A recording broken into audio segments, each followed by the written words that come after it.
Alright, welcome to this new video about mitigation blocks. And mitigation blocks look like breaker blocks, but they're completely different. And don't get confused by them, so that's why in this first part of the lecture I'm going to give you both of them, so you can see the difference. And then we're going into the charts to see how you can use them to frame trades around it and to give you some extra confluence. First of all, let's look at the breaker block. It's previously discussed in this mentorship, and it is a low, a high, a lower low, a higher high, and then the up-close candles form your bullish breaker block. Mitigation block looks like it, but it has a failure swing. So you have low, high. They're not making a lower low, but you're making a higher low. So you don't take out the low. So low, high, higher low, higher high, and then the up-close candles are your mitigation blocks. So the main difference between a breaker block and a mitigation block is that a breaker block, you take out liquidity by making this lower low, and a mitigation block, you don't take out liquidity, and that's called a failure swing. Now let's look at the chart and see if we can find some mitigation blocks. What we're looking for a low, a high, higher low, higher high. It means up-close candles right here. This is your mitigation block. Let's do it again. What do we have here? The low, high, higher low, higher high. Another mitigation block. Let's see if we have it again. The low, with a high, for higher low, higher high. So again, up close candles, mitigation block. And the thing why I don't trade this is because we leave failure swings. And the thing about failure swings is, when I take an entry, I like to target failure swings because those give you that low resistance liquidity runs, those nice clean moves.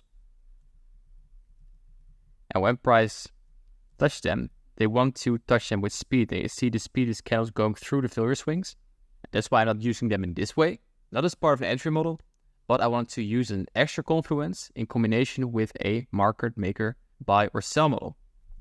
And before we dive into how to use them inside market maker models, I also want to show you how you can use them in combination with an SMT. To give you a quick recap of what an SMT is, we have two correlated pairs, the euro and the pound, for example. They need to move in tandem. They need their friends. They need to move at the same pace. So when euro dollar makes a higher low, GBP should follow, and vice versa. They need to move at the same pace. For this example, Tuesday low doesn't get ran on Wednesday, and GBP USD it got ran on Wednesday. So this is SMT, and here you see the difference between a breaker block and a mitigation block, because here we have a low, a high, a higher low, higher high.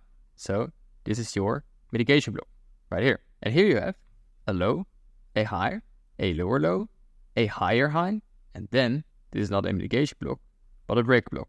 And this is the difference. We are currently looking at a euro US dollar daily chart.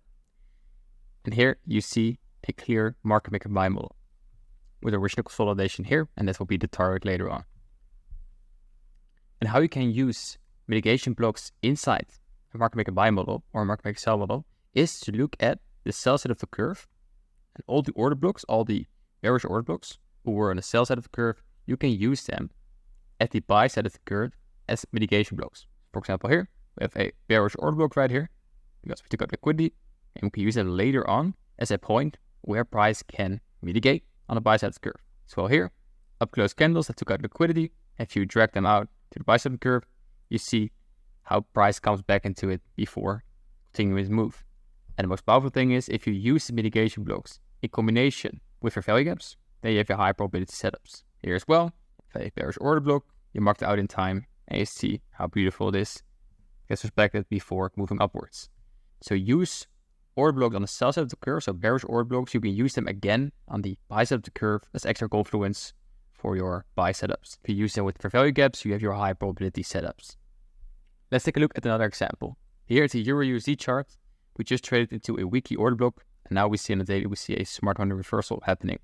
We have this original consolidation here, and we're going to use the order blocks on the buy side as mitigation blocks for the sell side of the curve. So let's see what price does. price has started at market maker sell model. So let's see, where are the bullish order blocks right here? If we're all right here, because down close candles that take out liquidity into an important level before making a new high, going to mark them out in time. Here as well, down close candle, taking out liquidity. For simplicity's sake, I'm going to use this one. You can use this also. And here we have a down close candle before trading to an order block. And let's see what price does inside these areas. So again, you should use this as an extra confluence. So to inside a mitigation block, look for a premium array to short off from. So what do we have here on the sell side of the curve? We had a bearish breaker. Why? We have a high, we have a low, we have a higher high, and now we created a higher low. So here you have your bearish breaker inside the mitigation block. Let's see what price does. Then trades into the bearish breaker inside the mitigation gap. Then reacts, trades lower. Now what do we have? We have a value gap inside the mitigation block. It gets touched and it takes out the original consolidation. So again, use the mitigation blocks. So the order blocks on the buy side of the curve, the bullish order blocks on the buy side of the curve.